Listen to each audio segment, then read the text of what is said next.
Hello everyone and welcome back to DBX Labs. Sorry about the break. In the past 6 months I've had a lot of unexpected stuff occur putting uploading on hold. However, I'm working to put out some videos in the next month while I'm back from college. Today's video is going to be covering some of the capacitor banks that I've purchased and made in recent months, and of course their pulsed power capabilities as well. Starting off, I've got a 500 volt 1 millifarad aluminum electrolytic capacitor. I bought a few dozen of these off AliExpress for about $4 each, and each one stores the equivalent energy of the entire capacitor bank used in my Bridgewire detonator video. Now, as a word of warning, this capacitor alone is easily capable of causing fatal electrocution if handled improperly. I strongly discourage anyone from working with the large capacitors shown in this video without experience working with high voltage and capacitor banks. I took 20 of these capacitors and wired them as 10 parallel sets of 2 in series, making this massive capacitor bank. This bank is capable of storing roughly 2,000 joules at a full 1,000 volt charge.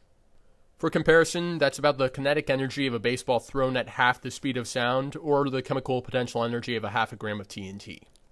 I also purchased 2 of these used Cornell Dublier capacitors for about $50, and they store about 900 joules each at a full 450 volt charge.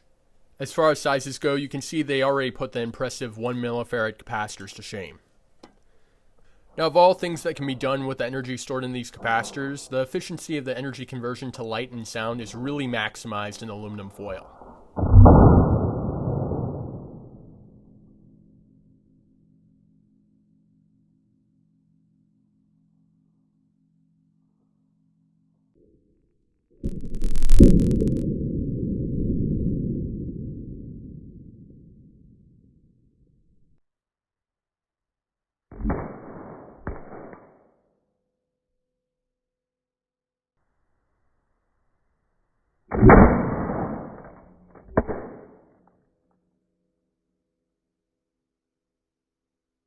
By the way, I have no clue why the film on electrolytic capacitors exhibits blue phosphorescence on exposure to a flash of ultraviolet light.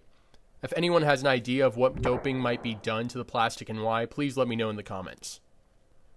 Considering the amount of energy being released in these tests, it's no surprise that I put a limit on how large of a through-foil discharge I can do in this workshop.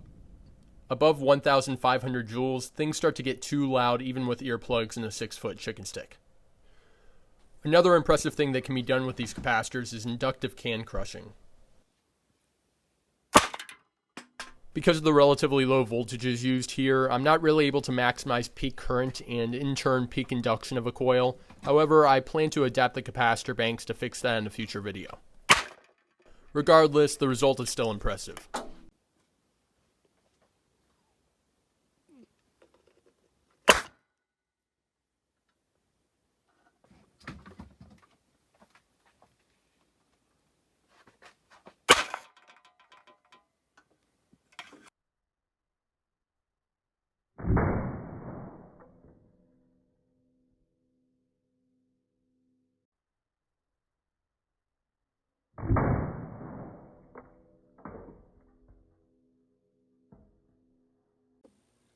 (1,900 volts, 2,000 joules in 3, 2, 1.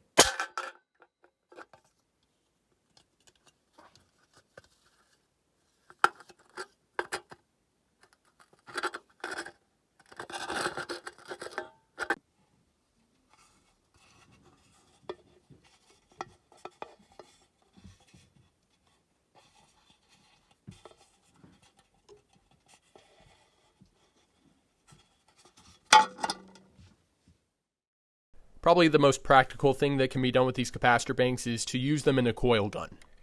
Here I have a coil made of a half a pound of 18 gauge copper wire, which couples nicely with the 73 and 95 gram steel projectiles.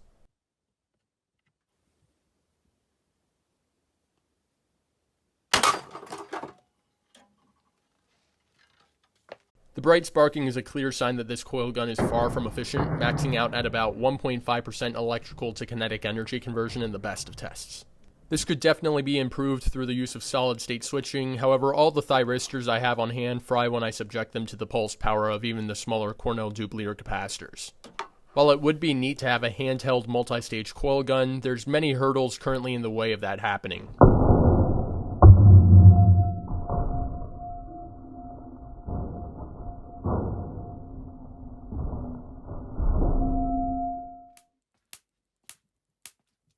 The new Marks generator video is still in production with an editor I'm working with, but it should be out in a few weeks. Thank you guys for watching, and I'll catch you in the next video.